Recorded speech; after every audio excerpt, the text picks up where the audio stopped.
Assalamualaikum warahmatullahi wabarakatuh. Nama saya Intan Sari Pujayana. Kali ini saya akan mempresentasikan tentang keterampilan proses sains. Apa itu keterampilan? Keterampilan adalah keahlian dalam memakai akal, logika, dan nalar untuk melakukan sesuatu dengan efektif. Sedangkan proses adalah elemen yang harus dipahami agar penelitian bisa dilaksanakan dengan urutan yang saling berhubungan satu sama lain dengan proses dari awal berupa input dan berakhir di output. Jadi, keterampilan proses merupakan keahlian dalam bernalar dengan tujuan untuk menganalisis data, membuat solusi, dan membuat kesimpulan. Keterampilan proses bukanlah sekedar keterampilan motorik yang tidak melibatkan proses mental.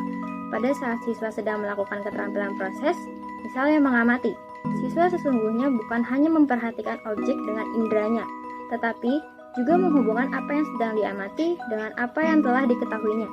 Pada saat sedang mengamati, kita mencoba mengaitkan apa yang kita amati dengan pengetahuan yang telah kita miliki. Misalnya, apabila siswa dihadapkan dengan suatu tumbuhan yang asing, mereka akan mencoba membandingkan ciri-ciri yang dimiliki tumbuhan tersebut dengan tumbuhan lain yang sudah dikenalnya. Oleh karena itu, mereka akan mencoba membandingkan bentuk daun, warna daun, aroma, dan ciri-ciri lain dengan tumbuhan yang telah dikenalinya. Oleh karena itu, keterampilan proses sesungguhnya bukanlah sekedar keterampilan motorik, tapi juga melibatkan keterampilan berpikir. Indikator KPS dasar atau basic. Ada 5. Yang pertama, observasi. Kedua, interpretasi. 3, klasifikasi. 4, prediksi. Dan yang kelima ada komunikasi. Selanjutnya ada indikator KPS terpadu atau advance. Yang pertama ada mengajukan rumusan masalah. Kedua, hipotesis. 3, merencanakan percobaan. 4, menggunakan alat bahan atau sumber. 5, melaksanakan konsep. Dan 6, melaksanakan percobaan. 1. Observasi. Menggunakan berbagai indera. Syarat ideal ketika kita melakukan observasi, siswa harus melibatkan banyak indera. Banyak indera itu berapa? Kita kan punya indera penglihatan, pendengaran, dan lain-lain. Nah, dalam observasi, ketika berbicara menggunakan berbagai indera, jadi setidaknya minimal lebih dari 1. Kalau hanya gambar saja yang dihadirkan, indera yang digunakan hanya 1 dong, yaitu penglihatan. Tapi, ketika kita menghadirkan objek real atau nyata, misalnya, kita sedang membahas tentang bunga matahari. Nah, ketika bunga matahari itu dihadirkan, maka siswa bisa menyentuh bunganya, meraba teksturnya, mencium baunya, dan melihat bunganya. Jadi setidaknya ada lebih dari 1 indera. Idealnya itu, observasi menghadirkan objek secara real atau nyata, lalu mengumpulkan atau menggunakan fakta. Kemudian, observasi diharuskan ketika objeknya ada, maka dikumpulkan berupa fakta yang bisa diamati. Mengidentifikasi ciri.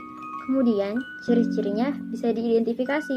Misalnya, kita menghadirkan objek apa? Coba identifikasi objek tersebut. Ciri-cirinya apa yang bisa kita tulis?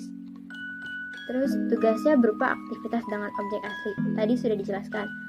Lalu, 2, ada klasifikasi.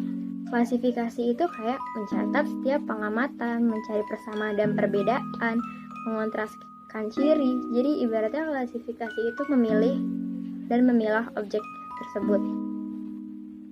3, interpretasi. Seperti menghubungkan hasil pengamatan, menyimpulkan, memberikan penjelasan sederhana. Jadi kalau contohnya itu kayak gini. Jelaskan apa yang bisa Anda simpulkan dari tabel hasil pengamatan di atas. Nah, jadi intinya dari interpretasi itu sebenarnya menyimpulkan entah dari diagram, grafik, gambar, atau apapun. Ketika disimpulkan, nah itu udah masuk ke interpretasi. Tuh. Memprediksi itu dibuat atas dasar observasi. Nah, memprediksi di sini hal yang paling mudah itu kita harus bisa menyajikan data yang terpola atau teratur. Maksudnya tuh gimana? Contoh, uji berlari mengelilingi lapangan. 1 putaran pertama 2 menit. Lalu di putaran kedua bisa 4 menit. Putaran selanjutnya bisa 6 menit. Jadi datanya itu harus terpola dan teratur kayak tadi. Contoh lainnya itu bisa kayak gini. Berdasarkan data di atas, apa yang akan terjadi pada data kesekian? Nah, kalau pertanyaannya kayak gitu, otomatis hasilnya itu harus terpola supaya kita bisa memprediksi dengan mudah. 5. Mengomunikasikan. Cara paling mudah adalah mengubah bentuk data. Artinya, ada data table diubah ke diagram, ada data table berubah ke grafik, atau grafik jadi table. Mengubah data ini adalah bagian dari mengomunikasikan. Namun, ada beberapa sumber yang menjelaskan bahwa membaca grafik pun sama juga dengan mengomunikasikan. Misalnya gini, coba jelaskan apa maksud dari grafik di atas.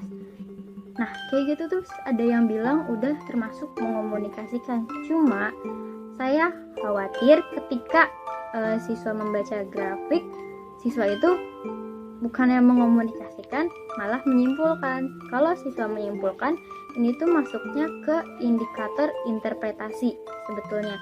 Jadi lebih mudah itu buat ngebedain apabila mengubah bentuk data. 6. Mengajukan pertanyaan. Seperti apa, bagaimana, mengapa. Dan bisa juga bertanya untuk meminta penjelasan. Cuma kan lebih baiknya itu jika siswa mengajukan pertanyaan yang berlatar hipotesis. Berarti pertanyaannya berupa rumusan masalah. Karena untuk menuju hipotesis itu harus diawali dengan rumusan masalah. Rumusan masalah bentuknya adalah kalimat pertanyaan. Jadi siswa itu diminta untuk membuat pertanyaan dengan variabel bebas dan variabel terikat. Variabel bebas merupakan jenis variabel yang menjadi penyebab adanya perubahan pada variabel lainnya. Terikat merupakan jenis variabel yang dipengaruhi oleh adanya perubahan variabel bebas. Contohnya gini, bagaimana pengaruh antara percepatan dengan gaya? Nah, si percepatan ini adalah variabel bebas. Nah, sedangkan gaya yang dimaksud adalah variabel terikat.